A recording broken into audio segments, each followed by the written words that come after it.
win another series, and that is now 7 straight. They improved their record to 51-18. This team is simply remarkable how no lead is insurmountable, and this would have been an easy situation, down 4-1 in game 3, and it doesn't work out. But no, this team claws, fights, and does everything they can to earn the series victory against, a division rival. Tampa Bay Rays knocked the Yankees out in 2020. They won the division in 2021.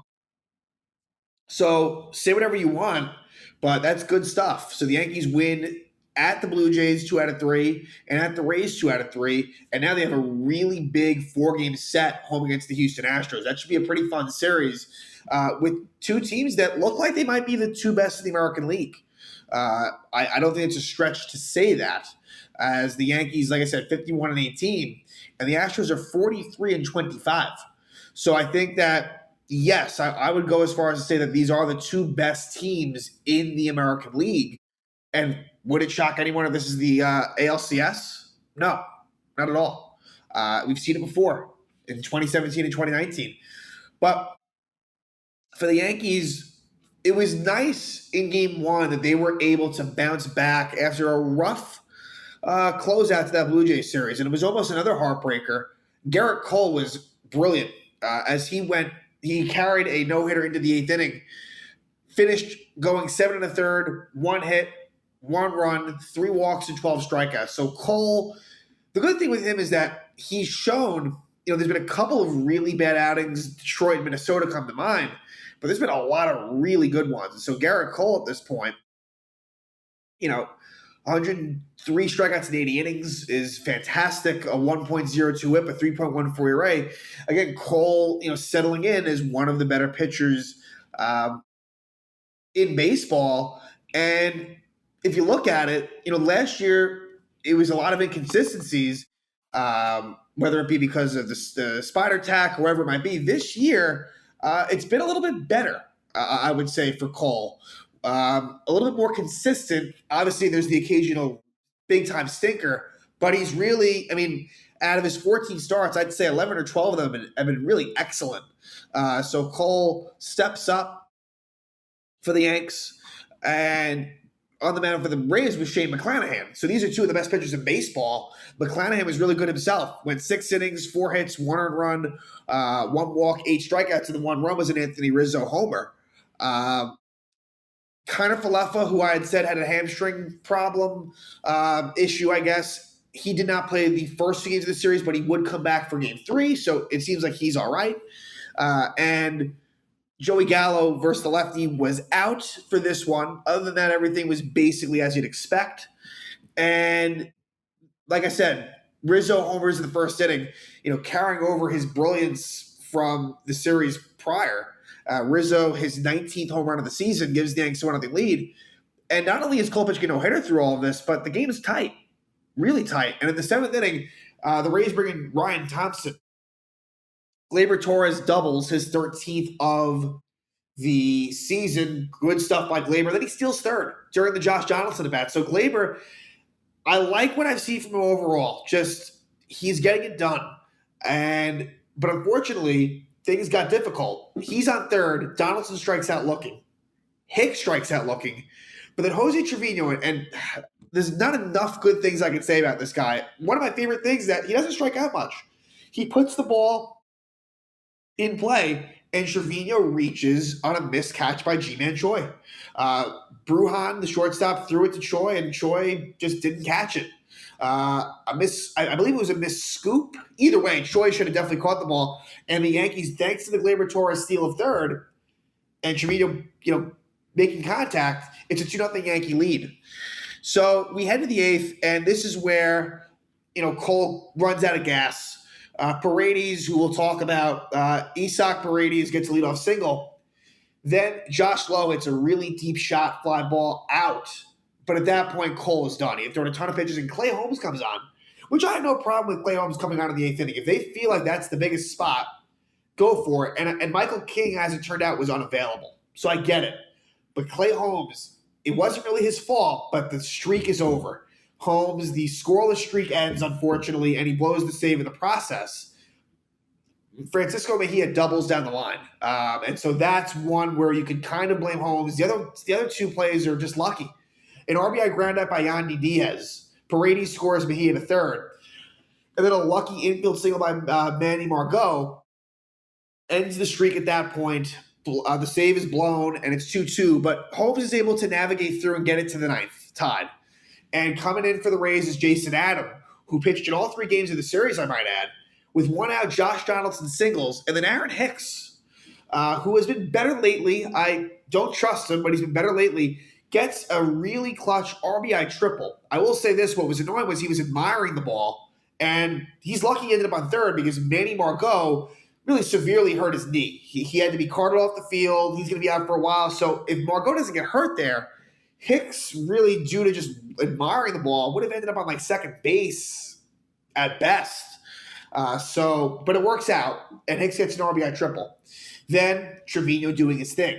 Trevino gets a sac fly to knock Hicks in. Trevino is just amazing how routinely he gets it done. So at that point, it's 4-2. And then Wandy Peralta comes in, and Peralta, the game before, gives up the game-winning home run to Teoscar Hernandez. So it was nice to see Wandy bounce back. It didn't start off great. A 4-pitch walk to Brujan.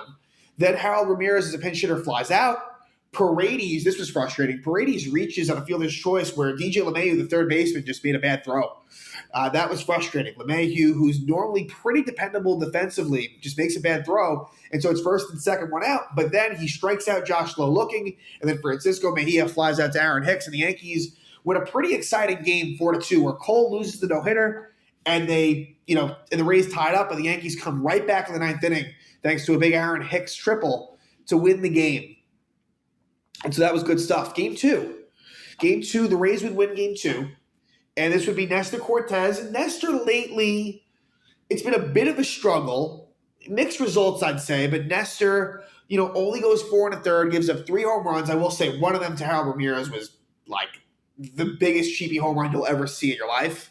I think it might have been since the StatCast era, like the lowest mile per hour home run that has ever been since the StatCast era. So Cortes, 4 1/3 innings, 6 hits, 4 runs. And I think that they could have pushed Cortes further, but I think part of the feeling was, they want to lessen his workload. He wasn't having a great night to begin with, so let's just yank him. And I don't know if I fully agree with that, but that's what they did. And for the lineup, Aaron Judge would sit. He would pinch hit, but Aaron Judge, a rare off day for him.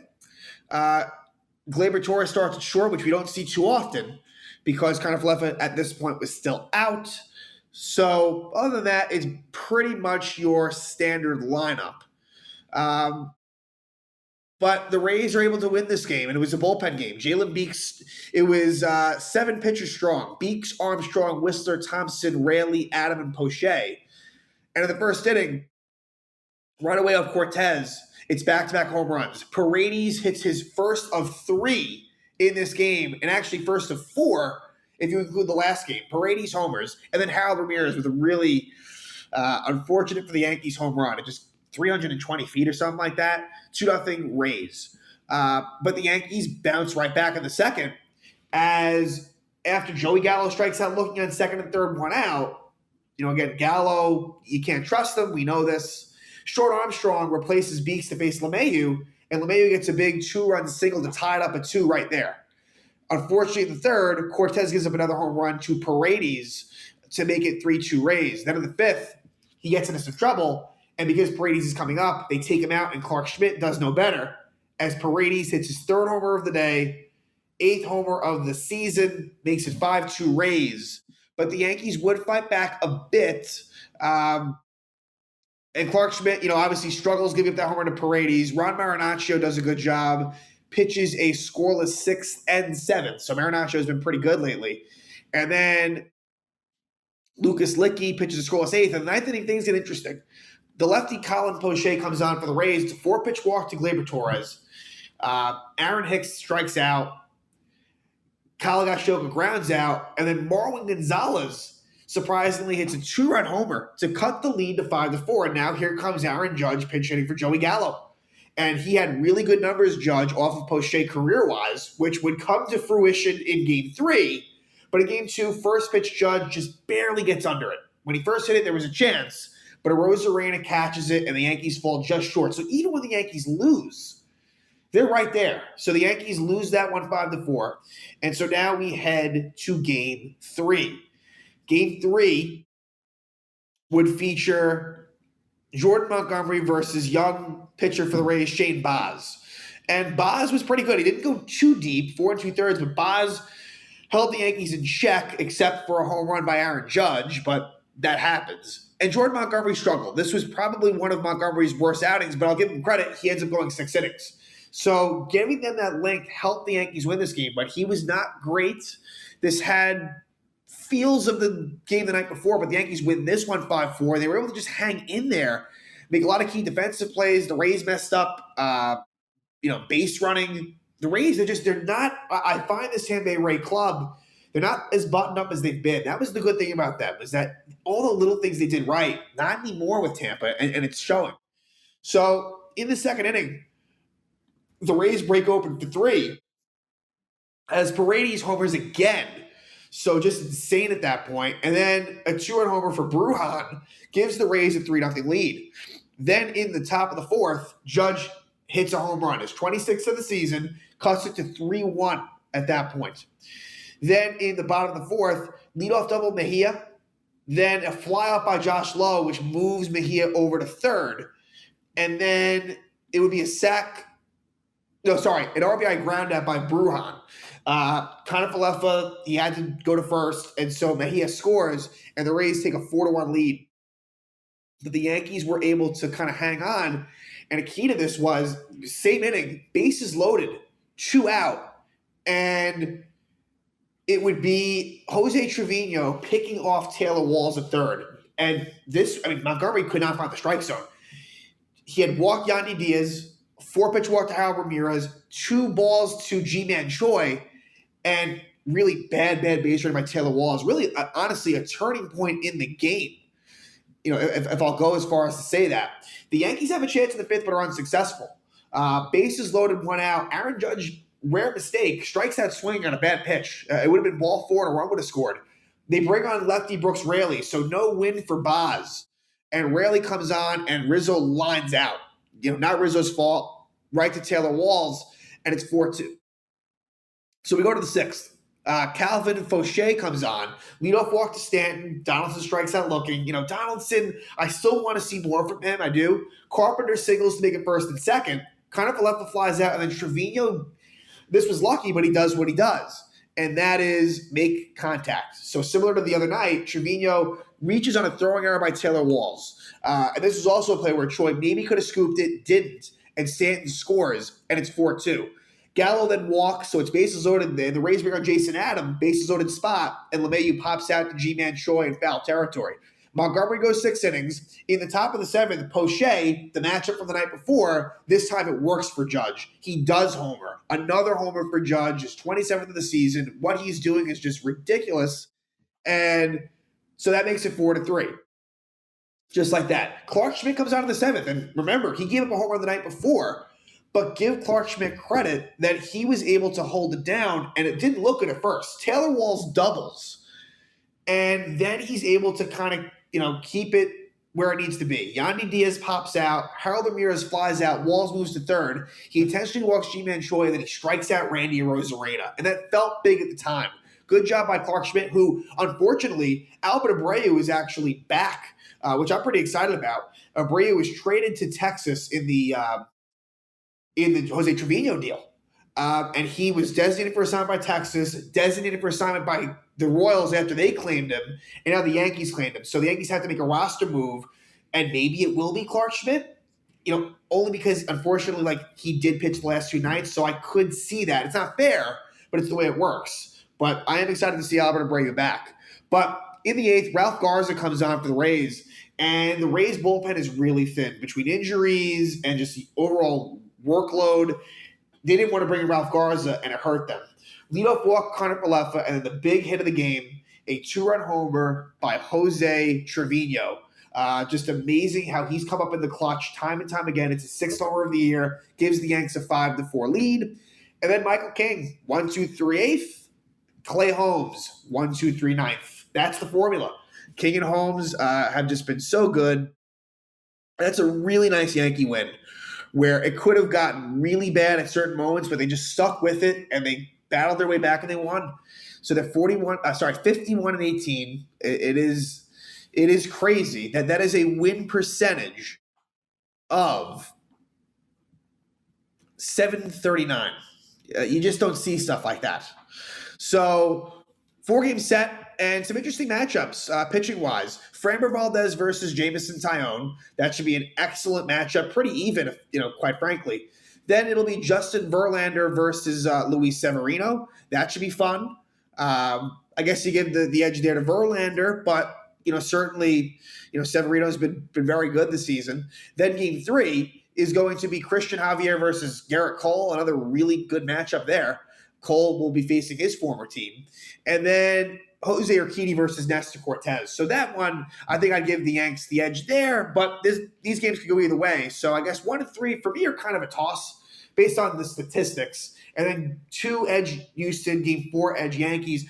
I'm really hoping to win 3 out of 4. If we split, you can't be too upset with that. I'd be really happy to win this series and continue the series winning streak.